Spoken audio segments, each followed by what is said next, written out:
Nogle unge piger stræber efter at være perfekte og levere 12-taller i gymnasiet og i det hele taget være perfekte på alle måder. Og Kanal Roskilde er taget til Albertslund for at interviewe forfatteren Camilla Wandahl, som blandt andet har skrevet den her bog, der hedder Som en tikken under huden.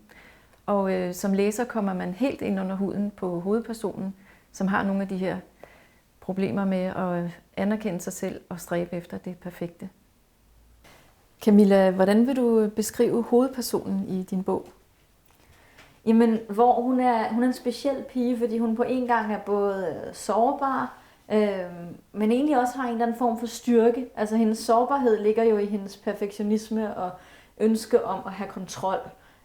Men samtidig er der også en styrke, hvor hun kan finde ud af at forfølge mål. Hun er jo egentlig en ambitiøs pige, eller bliver det i hvert fald, der prøver på at få gode karakterer og sådan noget. Det er jo egentlig en positiv ting. Men hun kan bare ikke finde ud af at sige stop, og derfor så bliver hun på en eller anden måde også meget, meget sårbar og kommer ud i faktisk måske næsten en spiseforstyrrelse. Ja. Men hvor kommer det fra? Fordi da hun går i 1. G, der virker det ikke som om, at hun går efter de høje karakterer. Og der har hun en søster, som åbenbart ikke har det så godt i klassen. Kan du prøve at beskrive, hvad sker der med hende i løbet af de år i gymnasiet? Altså da Vår går i 1. G, der er det rigtigt nok, der er hun egentlig mere social og mindre interesseret i skolen, altså arbejdet omkring at gå i skole og sine lektier og sådan noget. Men efterhånden som forholdet til søsteren bliver sværere og går lidt i stykker, og forholdet til vennen Mads også bliver et problem, og der kommer konflikter på den front, og hun samtidig får brug for at ligesom styrke sig selv med kontrol, så bliver lektierne en af de ting, som hun vælger at kontrollere. Der er jo mange ting, man kan kontrollere. Man kan tjekke, om ting er låst. Man kan kontrollere sin mad. Man spiser alt muligt. Og lektierne bliver så en af de ting, sammen med maden og løbeturene, som hvor egentlig bruger til at opretholde følelsen af kontrol i en verden og et indre, der sådan langsomt er ved at gå i opløsning egentlig. Sofie gik i min børnehaveklasse, og hun kunne ikke så mange af bogstaverne som mig. Jeg kunne faktisk dem alle sammen, for jeg lærte dem af Idun, inden jeg lærte dem i skolen. Hun havde jo allerede gået i skole længe. Hun gik i 2. klasse på det tidspunkt. Sofie ringede hjem til mig og spurgte, om jeg kunne lege. Det var mig, hun spurgte, og hendes far fulgte hende hjem til os. Vi sad på køkkenbordet ved vinduet og vinkede til ham, da han kørte igen. Så hoppede vi ned på gulvet. Det gav et lille stød op gennem min hæl, da den ramte gulvbrædderne. Hvad skal vi lege?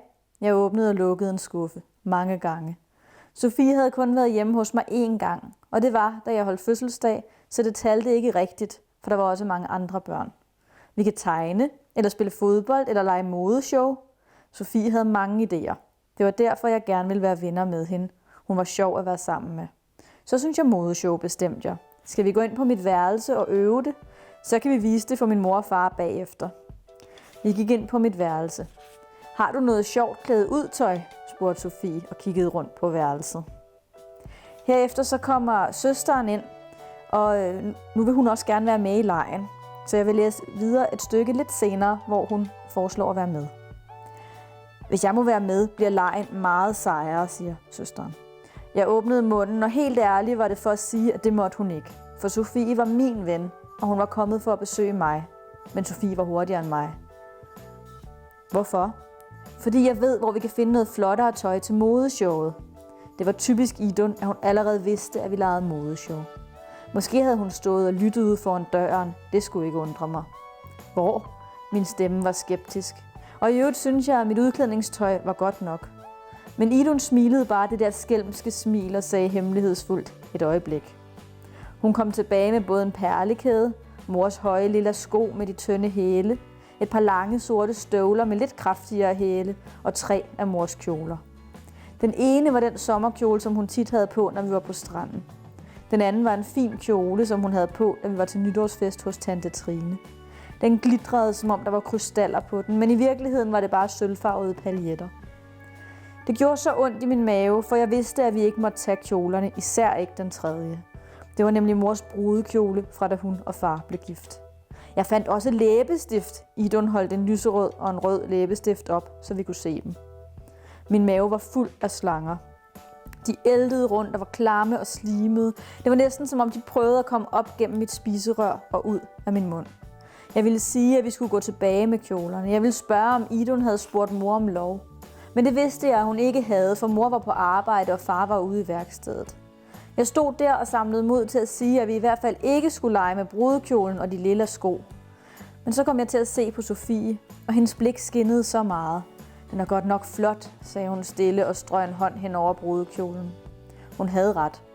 Der var både tynde blonder på armene og perler foran på brystet, og på bøjlen hang også det lange, luftige slør.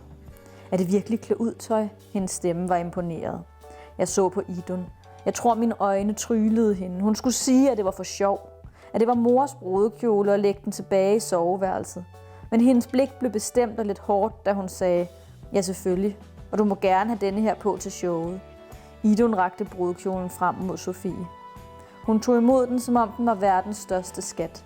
Slangerne var næsten døde i min mave, for jeg vidste godt, at hvis jeg ødelagde det nu, så var det min skyld. Så ville Sofie nok ikke være min veninde. Så da Sofie spurgte mig, om det var ok med mig, at hun var bruden, så sagde jeg bare, selvfølgelig. Jeg tænker samtidig på, om Idun gjorde det med vilje. Om hun bare kedede sig, eller om hun var jaloux, fordi jeg så hurtigt havde fået en veninde. Jeg var veninder med Sofie resten af 0. klasse og det meste af 1. Og hver gang spurgte hun, om Idun også ville være med. Nogle gange løj jeg og sagde, at hun skulle noget andet. Men det var faktisk nærmest værre at se Sofies skuffelse, end at have Idun med i legen. Og alt det, bare fordi Idun dressede hende op som en lille prinsessebrud. Jeg ved ikke, om mor har opdaget læbestiftsmærket på kjolen. Jeg tror det faktisk ikke. Eller også tror hun, at det har været der siden brylluppet. Man bruger jo også kun en brudekjole én gang. Så på den måde var det måske slet ikke så slemt, som jeg troede dengang. Men alligevel fik jeg det dårligt, hver gang jeg så ind i mors skab, og brudekjolen hang derinde. Jeg ville jo ikke sladre om min søster, og jeg var jo også selv med. Det var faktisk en af de ting, der senere fik konsekvenser. Ikke det med kjolen, men at Idun stjal Sofie. For det var det, hun gjorde, og hun gjorde det med vilje. Men kan du prøve at beskrive forholdet mellem de to søstre? Hvordan at det lader til, at storesøsteren faktisk stjæler lillesøsterens venner? Og hun finder sig i det, eller hvordan vil du beskrive det? Ja, altså forholdet mellem de to søstre er jo på en måde sådan, altså det er jo lidt dobbelt, fordi på den ene side, så er de jo faktisk ret tætte, især som små. Der er i romanen sådan nogle barndomsglimt i starten, hvor man ser, hvad de laver, da de er børn, og hvad de oplever, hvordan de taler sammen, og deres relation. Og på den ene side er de faktisk ret tætte, og storesøsteren kommer ind og fortæller historier, når lillesøsteren ikke kan sove, og de opfinder et knufabet, altså sådan, hvor de kan banke til hinanden på væggen. Så på den måde er de tætte. Men samtidig så tror jeg også, at man hurtigt vil opdage, at der er en skæv magtbalance imellem dem, hvor at man gennem vores beskrivelser kan komme til at tænke over, hvem manipulerer hvem i det her forhold. Det er storesøsteren, der manipulerer lillesøsteren, og lillesøsteren, der manipulerer storesøsteren, og hvordan ændrer den her manipulation sig igennem deres teenageår. Men den relation, der er mellem søstrene, er det vigtigt for, at hun får det, som hun får det? Altså på grund af relationen til søsteren, som jo ligesom har nogle konfliktpunkter, så bliver det efterhånden svært for hende at have relation til andre folk også. Altså for eksempel hendes veninde, da hun er barn, føler hun jo, hun mister til søsteren. Hun føler, at søsteren stjæler hendes veninde, hvad de leger en leg, fordi søsteren er mere spændende end hende. Senere, da de bliver teenager, der viser det sig egentlig, at faktisk at Vår klarer sig måske bedre end søsteren på det sociale område og får en god ven, der hedder Mads.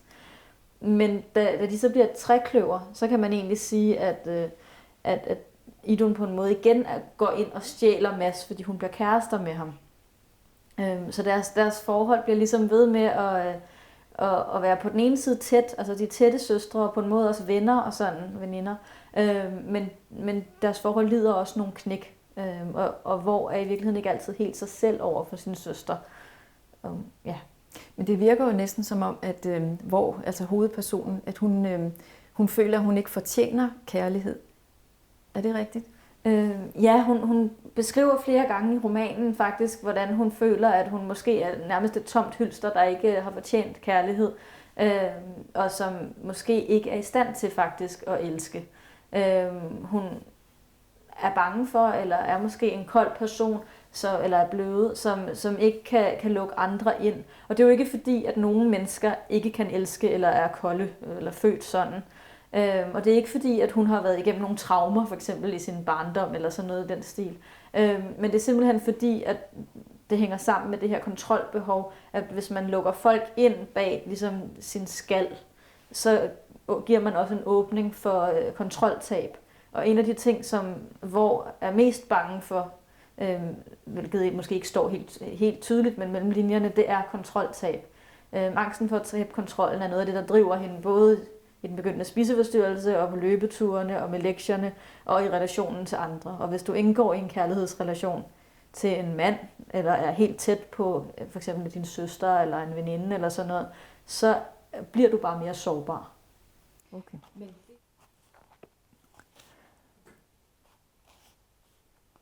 Fri mig fra det onde, viskede jeg ned i puden den aften.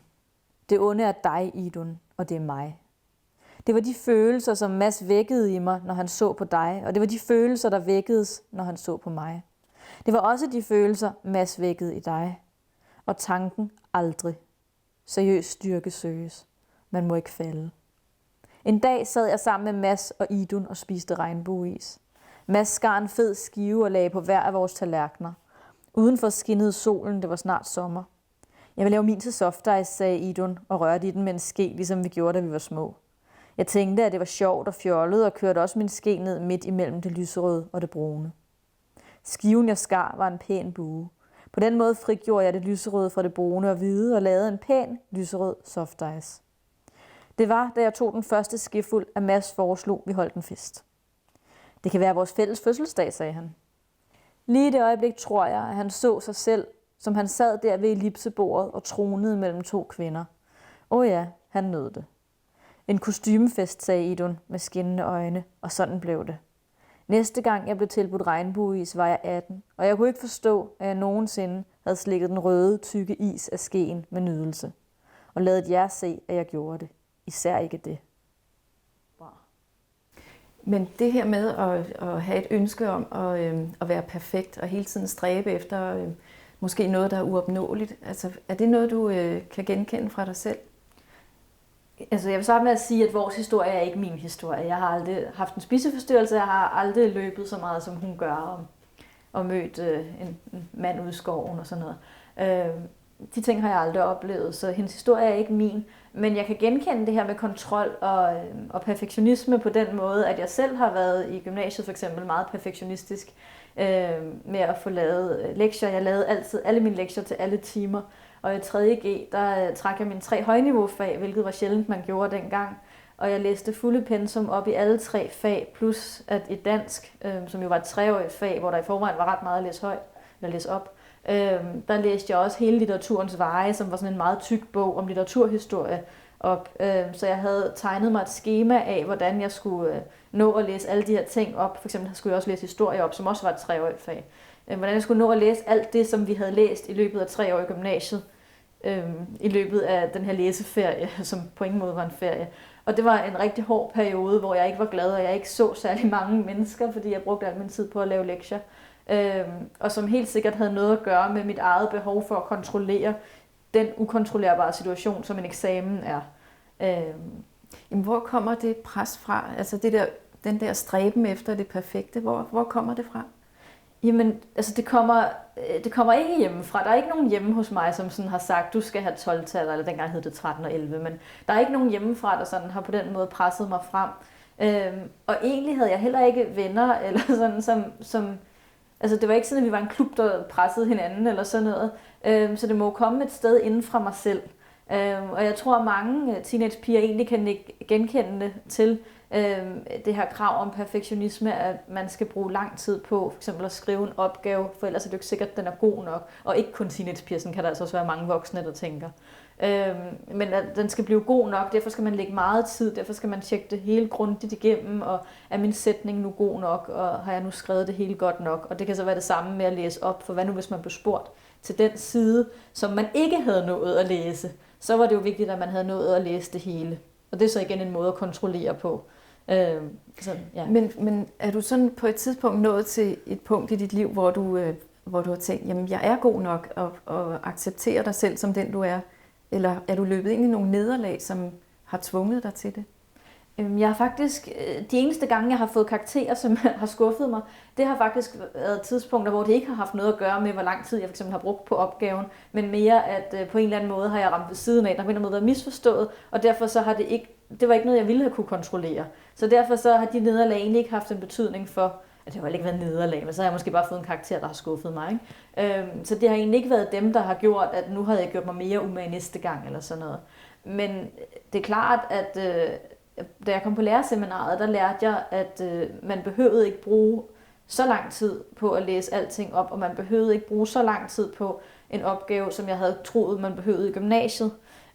Nogle gange kunne en opgave godt laves hurtigere og stadig være god, og det var altså ikke fordi, jeg nødvendigvis sprang over, hvor gærdet var lavest, men også fordi, at jeg simpelthen blev bedre til at sætte en stopper, og jeg blev bedre til at sige til mig selv, i dag arbejder jeg til 4:00 på min opgave, derefter har jeg fri.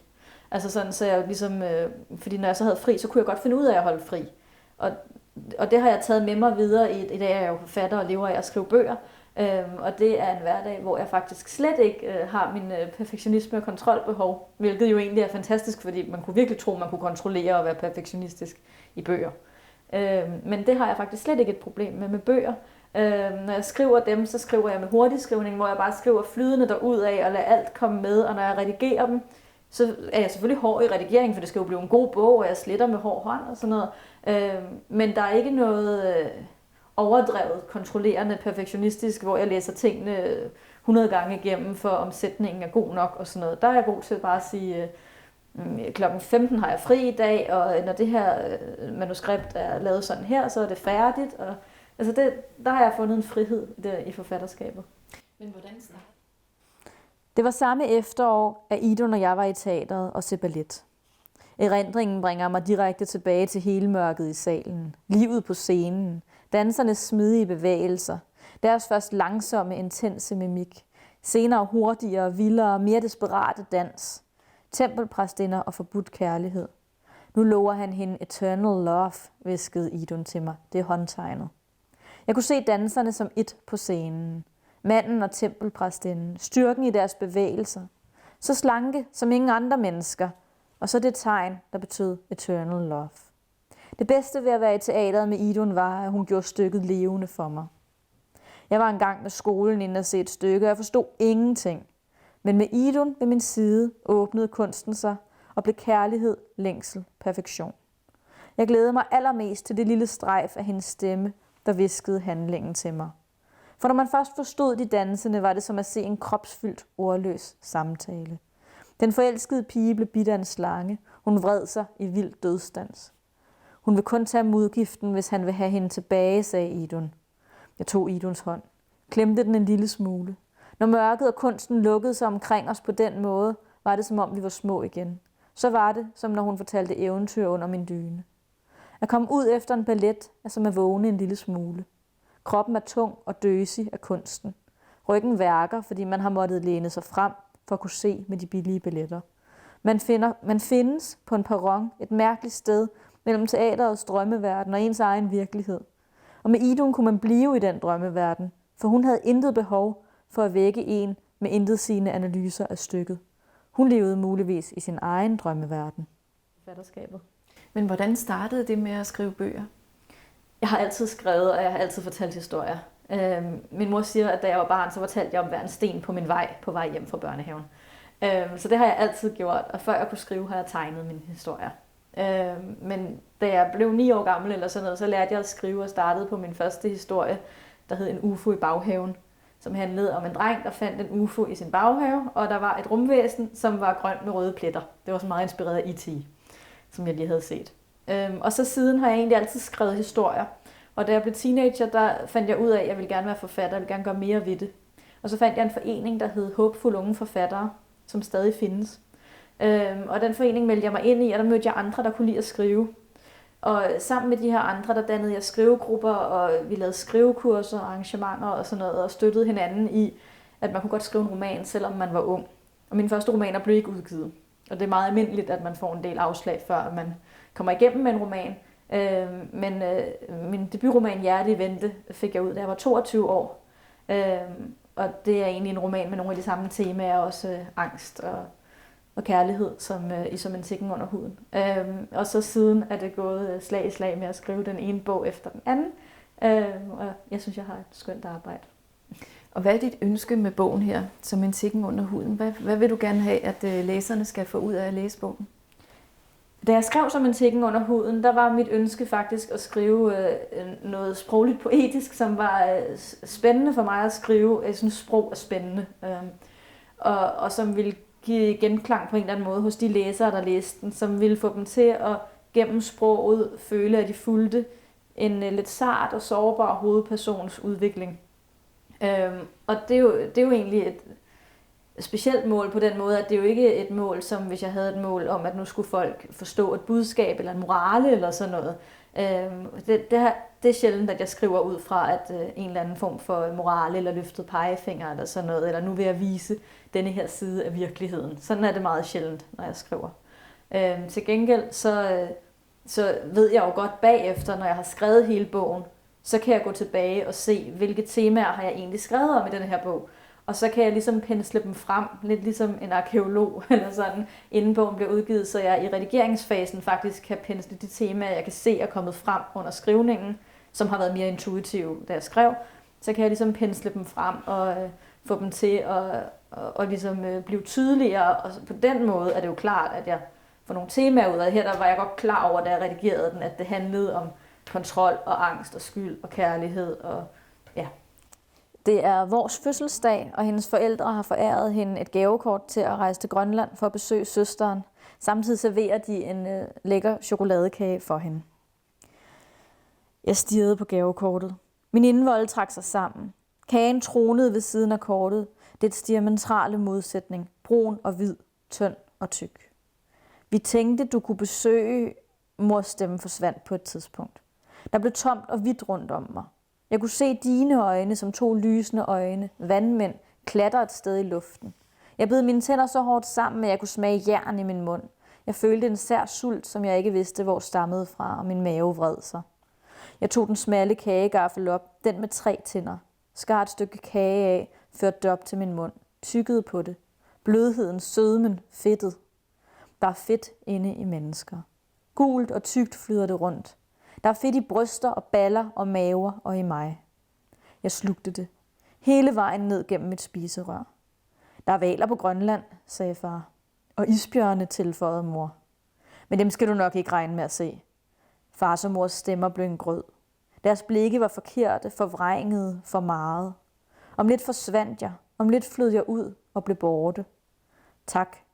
Jeg så på mor og far. Løftede min mundvige i et smil. Nikkede samtidig. En grønlandstur. Jeg nikkede igen. Prøvede at glemme kagen, der stod og manglede et enkelt stykke på min tallerken. Ja. Men du beskriver jo også, at hovedpersonen har sådan en drømmeverden, og man kan komme i tvivl om en af de personer, hun møder i bogen, er virkelig, eller om det hele er noget, der foregår i hendes fantasi. Kan du prøve at beskrive, hvad er det for en drømmeverden, du præsenterer læseren for? Ja, altså, hvor hun har jo sine mange løbeture, som hun tager på som en del af sin måde, sit frirum, eller sin måde at kontrollere på, eller en del af dens begyndende spiseforstyrrelse. Så hun ud og løber, og hun løber længere og længere og mere og mere. Og på et tidspunkt på en af de her løbeture, der møder hun en mand, der hedder T, som bor i et telt ude i skoven. Og hun møder ham efter, hun har været besvimet, hvor han ligesom tager hende med tilbage og giver hende en kop kaffe og sådan noget. Og der møder hun ham flere gange efter og har flere samtaler med ham og sådan. Og bliver måske lidt blandet, tiltrukket eller frastødt af ham. Så det er sådan lidt dobbelt forhold på den måde. Men jeg synes, det der var interessant ved ham, og det der gjorde, at jeg fandt på ham, det var, at jeg synes, det var interessant at plante en figur, som kun Hvor mødte. Fordi det åbnede op for muligheden for, at læseren kunne selv gå ind og vælge, om det var en drømmeverden, som du beskriver den, eller om hun faktisk møder en mand ude i skoven. I princippet kunne han jo være en mand i ægteskabskrise, eller en eller anden form for mand, som der havde fået lyst til at ligge i telt ude i skoven. Han kunne være realistisk, men han kunne også være en del af hendes fantasi, og der har jeg også lagt ting ind, som jeg selv synes ville have været enormt spændende at analysere på, da jeg gik i gymnasiet. Og en masse sådan symbolik omkring hendes møde med ham, som på en eller anden måde bliver, uden at jeg sidder og måske overanalyserer min egen bog, men som på en eller anden måde bliver hendes møde med døden og valget mellem, om hun vil livet eller døden. Ja. Der står et sted, at hendes mor bliver til sådan et bekymringsmonster, men i virkeligheden virker det som om, at hovedpersonen er meget ensom. Altså, er der ikke nogen, der er tæt nok på til at gribe ind, før hun får den der spiseforstyrrelse? Ja, det er jo egentlig lidt interessant, det her med, at der ikke er nogen måske, der griber ind eller er tæt nok på, fordi hun har jo faktisk 2 forældre, der er helt normale. Der er jo ikke nogen på den måde problemer i hjemmet eller sådan noget. Hun har en egentlig sød søster og en ven, og så har hun måske ikke en kæmpe venneflok, men det behøver man jo heller ikke have. Men jeg tror, fordi hun ligesom har den der skal, som gør, at hun ligesom lukker lidt af, så ser man måske heller ikke, hvordan hun egentlig har det, fordi hun klarer sig jo egentlig fint nok socialt til festerne, hun klarer sig jo egentlig fint nok med karakterer, og på den måde, så bliver det jo ikke sådan, så tydeligt måske. Altså hun er måske også god til at skjule sine problemer. Ja, jeg tror egentlig, hun er god til at skjule sine problemer, og jeg er egentlig ikke engang sikker på, at det altid er bevidst, når hun skjuler dem. Jeg tror måske også, at nogle af dem bliver skjult for hende selv. Sådan, ja. Jeg ville ønske, jeg var en myg. Myg kan man bekæmpe med fluesmækker, myggelys, myggespray. Så selv er man nødt til at holde ud. Jeg vil bare sige det. Idun rejste sig fra sengen. Vreden bredte sig som en virus i mit blod. Men jeg sagde ikke noget. Ja. Men hvad kan man gøre, hvis... altså fordi de her 12-talspiger, de er jo derude på gymnasierne og andre steder og kæmper med at være perfekte. Men hvad kan omgivelserne gøre? Hvad skal man være opmærksom på? Ja, altså der findes jo forskellige typer af 12-talspiger. Der er jo nogen, der faktisk har det fint og ikke har noget problem på nogen måde. Altså selvom de stræber for gode karakterer, som er glade og sådan noget. Men jeg tror, det kan være en rigtig god idé, både som lærer og forældre, og måske veninde, at prøve at tale om det her med præstationspresset. At man ikke altid behøver at være perfekt og få 12 i sin karakter og have den flotte, perfekte Facebook-profil og dyrke motion på højt niveau og ligesom gøre alle mulige andre ting, som bliver perfekte, have en fed kæreste og gå til de rigtige fester og sådan noget. Altid på den rigtige måde. Ja. Man behøver ikke at være perfekt på alle områder, og vi alle sammen er sårbare, og sommetider laver vi fejl, og sommetider får vi ikke 12, men 7, og det er også okay, og det skal det også være. Og det tror jeg kan være godt at italesætte det, både som måske lærer og forældre.